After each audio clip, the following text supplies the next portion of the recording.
Olá, amigos da TV Cidade, estamos aqui com mais um programa Cidade Aberta.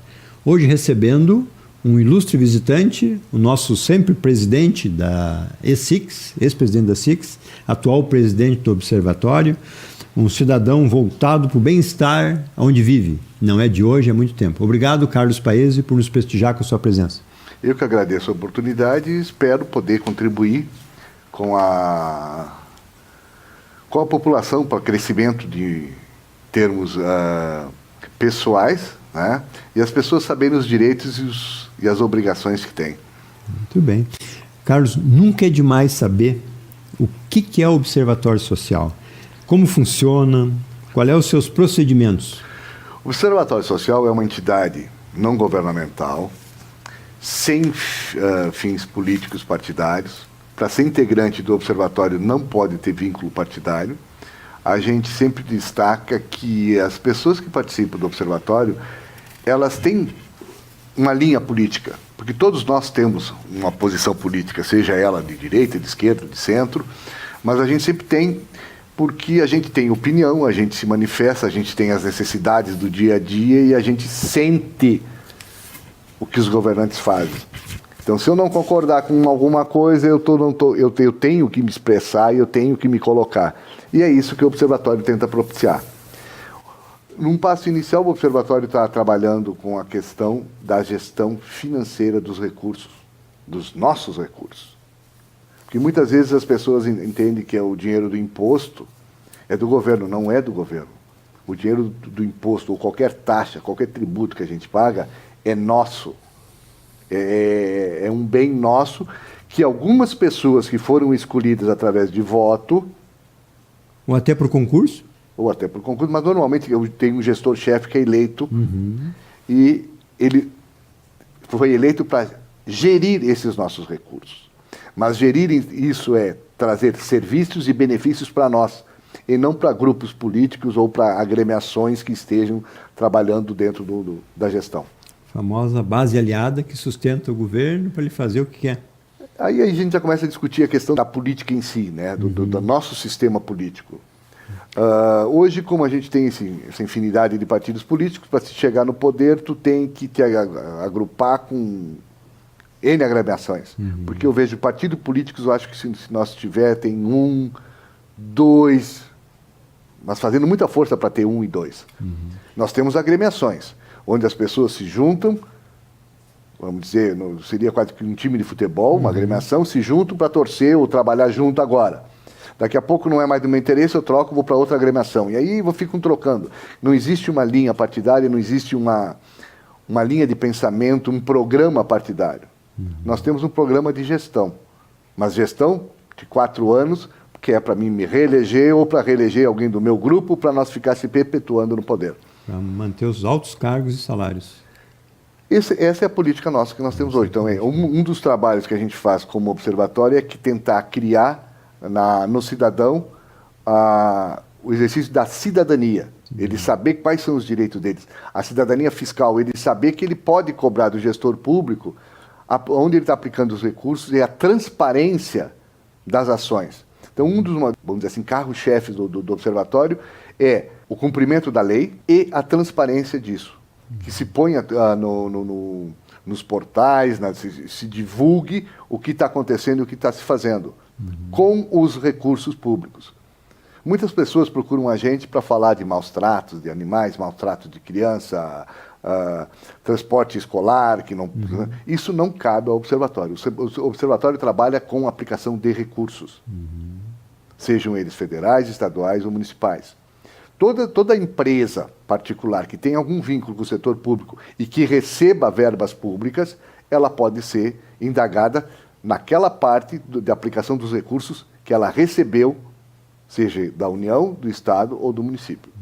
Carlos, o pessoal do observatório são todos voluntários? Todos voluntários. Nenhum remunerado? Não, nós temos um executivo, que é o Bruno, que é remunerado. Certo. Então tem um executivo. Agora a gente pretende ver se consegue contratar um estagiário para auxiliar o Bruno. Também vai ser remunerado. Certo. E esses recursos provêm do quê? Nós temos apoiadores. Então nós temos empresas que são apoiadoras, nós temos pessoas físicas que são apoiadoras.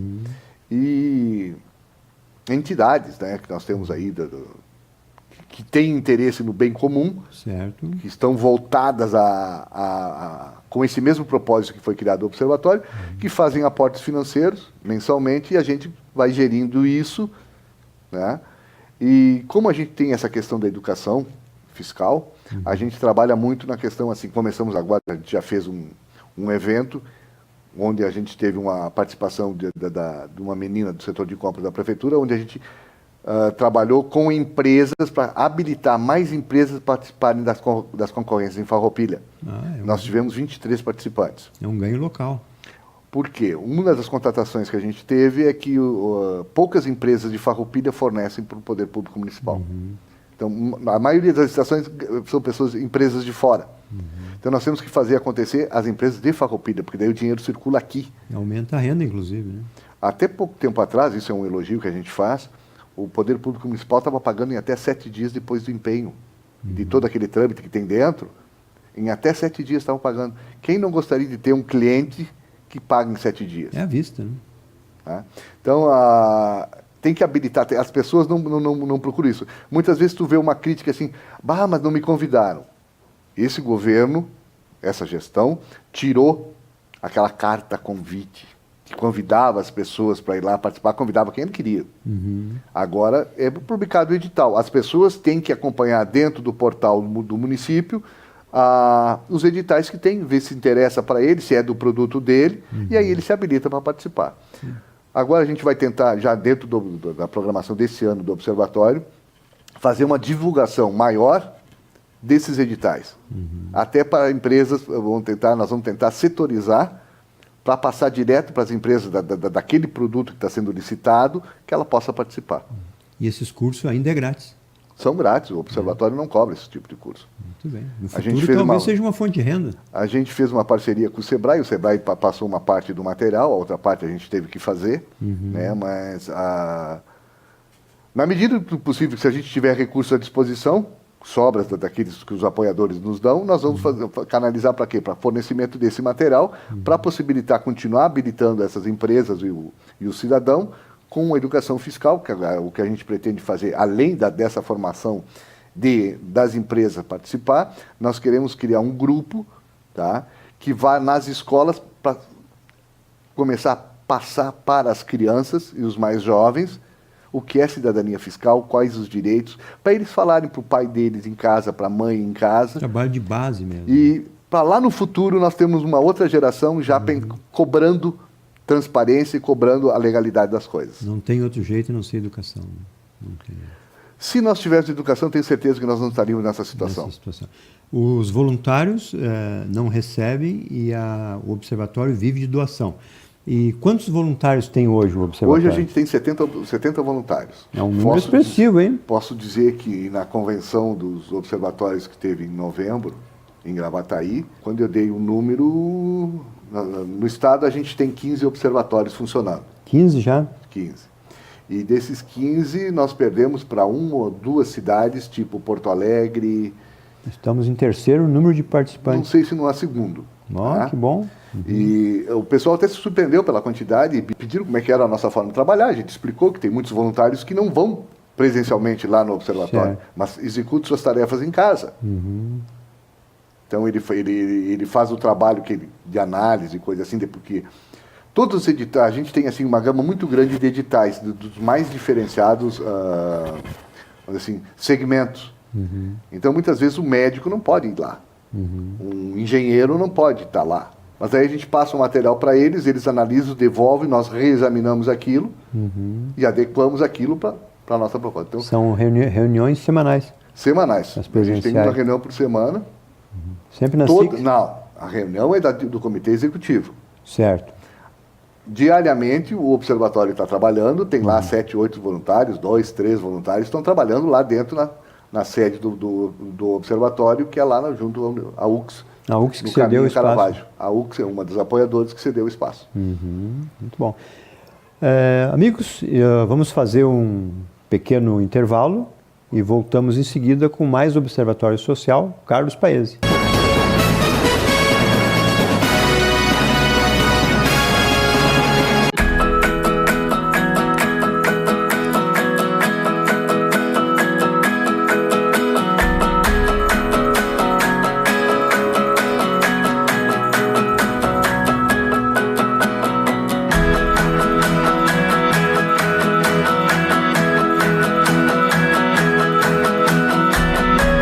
Grupo Feltrin, mais pela cidade, muito mais por você.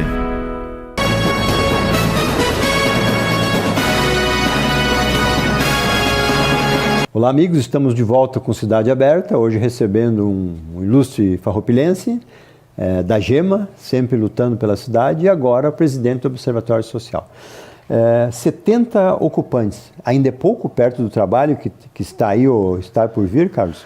Agora, na próxima semana, a gente vai se reunir para fazer o planejamento desse novo ano. Nesse planejamento, a gente quer botar algumas coisas em prática que a gente não conseguiu nesse primeiro ano de atividades do Observatório. Que foi bem trabalhoso. Foi porque a gente começou, por exemplo, a trabalhar em maio. Daí a gente fez 72 licitações. É bastante. No último quadrimestre, né? Então, existem bastante licitações. O que a gente quer agora, o próximo passo, a gente precisa de voluntários, então a gente aproveita o espaço para convidar as pessoas que não têm vínculo partidário, que querem colaborar. Pode ser 1 hora por semana, 15 minutos, 20 minutos, o espaço de tempo que tem, porque uma das metas agora é nós começarmos a conferir a entrega do que está sendo licitado. Essa é boa. Porque muita gente tem assim, tem a licitação do fornecimento de, eu vou usar como exemplo, pãezinhos para merenda escolar. 50 gramas. Bom, vamos conferir se realmente está sendo entregue 50 gramas, se estão entregando a quantidade que foi contratada, se realmente a merenda escolar está chegando lá no aluno. Eu não quero conversar com o professor, com a tia da merenda, eu quero conversar com quem está comendo, que está recebendo. O que tu está recebendo? Esse é um trabalho que esse é o trabalho. Então, isso não precisa ter uma formação muito grande. Isso uma pessoa que esteja com boa vontade, ela vai lá na escola tal, ela se responsabiliza por ir naquela, vê o momento da entrega. A entrega do botijão de gás, ver se realmente está sendo entregue com aquela quantidade e naquela forma que foi licitada. Se realmente o combustível está tendo controle, se não está tendo controle do combustível. Isso é o físico lá. Esse é o estágio que nós pretendemos chegar nesse ano. Então, nós vamos precisar de um trabalho maior de pessoas e talvez de mais voluntários. Então, nessas atribuições, não precisam ser pessoas com muita qualificação. Uma pessoa que saiba escrever e sabe somar, está apta a participar. Está apta a tornar mais transparente as ações do gestor público. Muito bem. Aí, realmente, é um controle eficiente e eficaz, né? Que é a ideia do observatório, é tornar a coisa transparente, clara. Muito bem. E independente, então, da qualificação da pessoa, não precisa ter uma qualificação superior, que nem tu disse. Exato. Porque ele quer ser voluntário. O Observatório Social vai enquadrar ele em alguma Uma ação. dona de casa sabe muito mais da merenda, uma mãe sabe muito mais da merenda do que qualquer técnico. Com certeza. É a vivência. Uma dona de casa, ela sabe qual é o produto que ela usa na limpeza. Ela sabe se estão gastando de mais ou de menos. E vocês têm acesso a isso, porque tudo que é público Nem sempre. Nem sempre? Nem sempre, porque existem alguns setores, alguns segmentos dentro do gestor público que entende que o observatório é um entrave. Ainda temos isso. Nós temos vários setores dentro da prefeitura que, vamos dizer assim, não é abrir as portas, mas nos passa as informações. Tivemos uma reunião com o gestor e ele pediu que a gente direcionasse isso a uma determinada pessoa, que essa pessoa seria o elo com o observatório. Sem problema nenhum. Mas informações que vocês pedem, às vezes, não vêm? Não vem, ou tem. E daí? Qual é o procedimento do observatório? Se tenta conseguir de outras formas, né? Até solicitando via Ministério Público, Tribunal de Contas, aí se busca. Porque isso é uma questão, assim como não precisa do Mocovi, não precisa de entidades que às vezes fazem coisas que o poder público teria que fazer, já não existe o Ministério Público, a Câmara de Vereadores, o Tribunal de Contas para fazer esse trabalho que o observatório está fazendo? Como é que eu vou te explicar assim? Eu entendo que isso até seria uma atribuição dos vereadores fazer. Tá? O Tribunal de Contas, a gente firmou uma parceria com o Tribunal de Contas do Estado e o Tribunal de Contas da União, onde todos os nossos trabalhos são repassados para eles. Positivos ou negativos. Tendo sido atendido pelo gestor ou não sendo atendido pelo gestor, eles querem uma cópia do que a gente fez. Vocês estão levantando as lebres que eles não viram. Não é. Nós não estamos levantando lebre, porque o nosso trabalho não é, vamos dizer assim, eu uso o termo caçar bruxas, não. O nosso trabalho é simplesmente apontar e ver se está dentro da correção aquilo. Em outras palavras, né? E de repente, se está correto aquilo, foi. O próprio Tribunal de Contas, porque a gente teve vários voluntários que foram treinados pelo Tribunal de Contas da União. Isso, para entrar no observatório, já tinham esse conhecimento? Não, isso foi pós-observatório. Entraram no observatório e aí o Tribunal de Contas fechou uma parceria e convidou para nós termos, se eu não me engano, são 4 ou 5 voluntários que fizeram esse treinamento. Opa. Dentro das normas do Tribunal de Contas. Porque o que eu saiba, Carlos, é que o Tribunal de Contas, por exemplo, já se baseia na Câmara de Vereadores, normalmente na oposição, para fiscalizar o Executivo. Né? Isso eu não posso dizer qual é a metodologia de trabalho deles. É um dos caminhos que o Tribunal de Contas pega, né? Mas tu considera que o Tribunal de Contas é eficiente hoje? O da União, sim. O do Estado é... O do Estado ele ainda tem muito lado político dentro dele. Porque muitas vezes tu não consegue te reeleger, tu vai para um apadrinhamento, coisa assim. Então, há muitas coisas... como é que eu vou te explicar? Ele, muitas vezes, é do mesmo lado, estou comprometido, eu não posso apurar tanto. Mas, por exemplo, o da União já é concursado, já é uma coisa mais...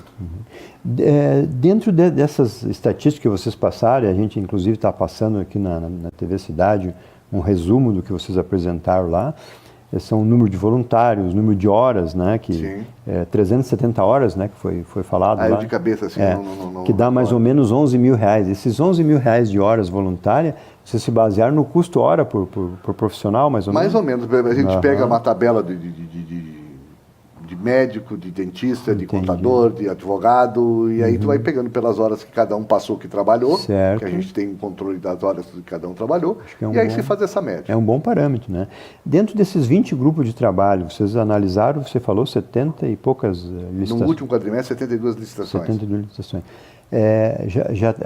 Todos os números que vocês, eu até gostaria de, mais adiante aqui, a gente dar alguns dados, mas dentro desses aí, assim, alguma coisa já foi para o Ministério Público, por exemplo?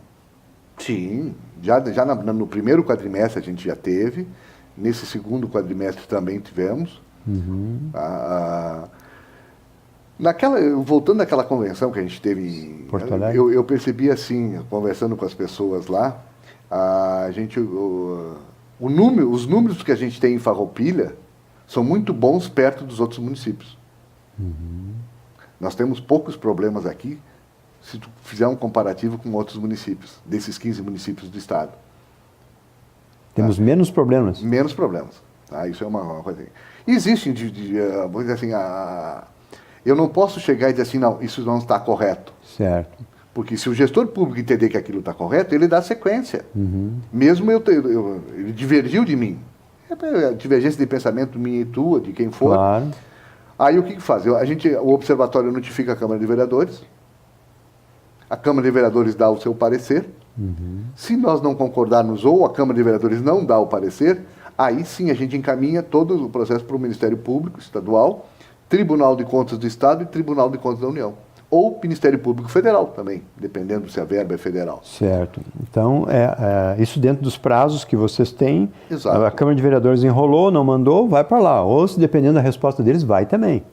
Sim, se a gente entender que a inconsistência ou a irregularidade, ou sei lá o nome que quiserem dar, certo, não bate, não é o pensamento do observatório, vai adiante. Vai adiante.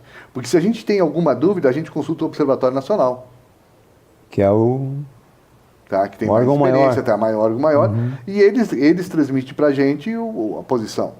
Aí, se está dentro daquilo que a gente pensou, damos sequência. Se não é, bom, também nós temos que reconhecer que nós não somos infalíveis. Nós podemos errar também. Quantos observatórios tem no Brasil? O número nacional eu não sei, tá? Te dá assim, se eu te disser, eu vou estar mais ou menos, porque... Não faço ideia, tá? Não recordo. Mas já são muitos, né? São. Santa Catarina tem 47. É bastante. Santa Catarina, em 10 de dezembro, criou o Observatório Estadual. O que a gente faz aqui a nível municipal, Santa Catarina já está fazendo a nível estadual. Pô, mas daí tem que ter bala na agulha, né? Porque... Eles estão funcionando. O volume é alto, né? Minas Gerais tem 80 observatórios em implantação. É muito. Então a gente nota, isso é uma coisa que está crescendo, tá? Não tem volta. As pessoas de bem estão... Porque muitas vezes tu não tem... mas eu não quero ser político. Então eu posso entrar no observatório e ajudar... Ser um fiscal. Não é fiscal. em Tu é o outras observador. palavras, Não é fiscal. O fiscal, ele tem poder de agir Certo, e certo, autuar. O observador, não. Nós só fizemos o Mas apontamento. tu quer coisa melhor que observar e encaminhar para o setor competente? Bom, mas aí depende do pensamento de cada um. Tem pessoas que não gostam de ser observadas. Sim, que é o caso dos políticos. Aí tu né? acaba criando empecilhos para isso. Mas a função do observatório é não punir ninguém. Nós não temos... É observar. É observar. Não tem consistência ou tem alguma irregularidade, alguma ilegalidade, nós apontamos. Tá bom. Porque ser só observador é a mesma coisa que ficar observando pássaros, né? Não, a gente aponta. Não, bom. Então tá. Por tabela é um fiscal, Carlos, mas tudo bem. Vamos adiante. Saúde, medicamentos, obras, estradas, educação, merenda, veículos, máquinas. O que mais assim chamou a atenção na nossa aldeia aqui? Vamos pensar local. A gente teve, por exemplo, assim, de licitação, nós tivemos várias, né? Nós tivemos a tapa-buraco, a facilities, a da compra das tirinhas para diabetes.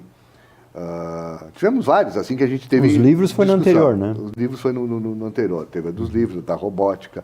Vamos deixar bem claro que a gente não é contra a aquisição desses produtos. Com certeza. Desde que eles sejam comprados, licitados de forma legal, forma correta.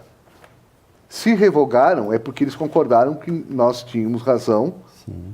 E não quiseram correr o risco. revogaram elas, tá? E eu acho que, se eu sou um gestor público, eu gostaria de ter sempre a opinião do observatório. Com certeza. Ele não é um avalista, vamos deixar bem claro que o observatório não é avalista, porque Sim. o Tribunal de Contas tem outro entendimento, o Ministério Público tem outro entendimento. Mas eu tenho uma boa fase de garantia, vamos dizer assim, uma boa garantia de que aquele processo correu normalmente. Tudo que é visto é apontado ou realmente, às vezes, só é observado? Não corre esse risco de ser só observado, né? Tudo que a gente faz é feito o apontamento. Se tiver correto, se nós entendermos que aquela licitação e aquele certame está ocorrendo certinho, foi correto dentro da norma, não é apontado. Passou. Principais princípios constitucionais: impessoalidade, moralidade e publicidade. Todos os atos têm que estar dentro desses princípios, né? Isso é norma. Isso é norma. Isso é norma legal, não é nós que fizemos isso. Isso é norma legal. Certo.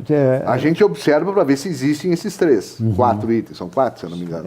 Tá? Os principais que eu anotei... Mas a gente observa se realmente tem isso. Porque o que não pode ter, assim, é determinada licitação, ela ser direcionada.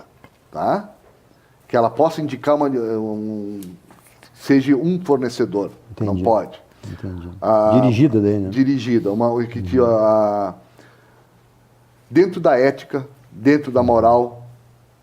Então, a gente analisa o edital, vê se não fere nenhum desses requisitos.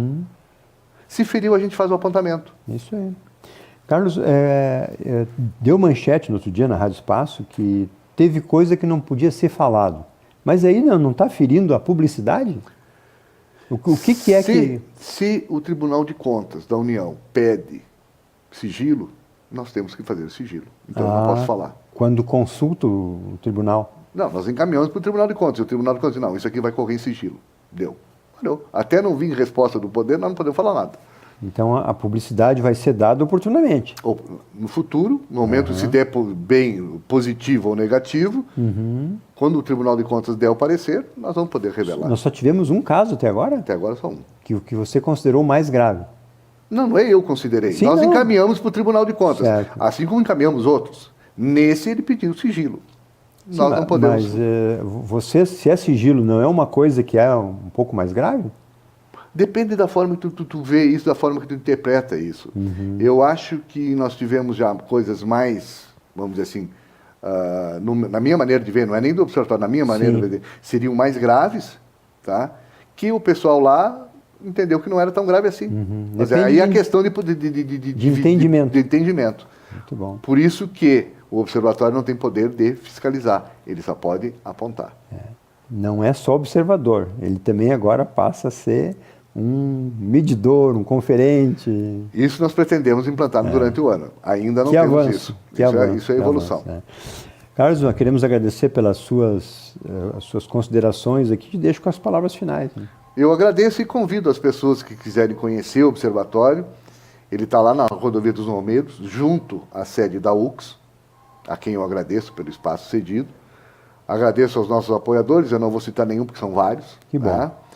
Agradeço ao trabalho dos voluntários, que são incansáveis na missão atribuída a eles. E o presidente, se for analisar, o presidente é o que menos faz. Sou maestro. É um orientador ali dentro, né? Aos meus colegas de diretoria também são muito bons. E eu clamo que as pessoas a irem até o observatório, conhecerem o observatório e que se ofereçam como voluntários, que nós precisamos de pessoas de bem, sem vínculo partidário, até para fazer aquelas tarefas mais básicas que nós precisamos. Que muitas vezes um técnico, tu não tem condições de fazer ele largar do serviço dele para ir lá fazer uma conferência, ver se estão realmente entregando os pãezinhos, se realmente estão entregando os ovos, se estão entregando os produtos de limpeza. Muito bom. Se é aquele produto de limpeza que foi contratado. Obrigado pela tua presença. Eu agradeço a oportunidade. Voltamos amanhã com Cidade Aberta e agradecemos o prestígio e a companhia de vocês. Muito obrigado.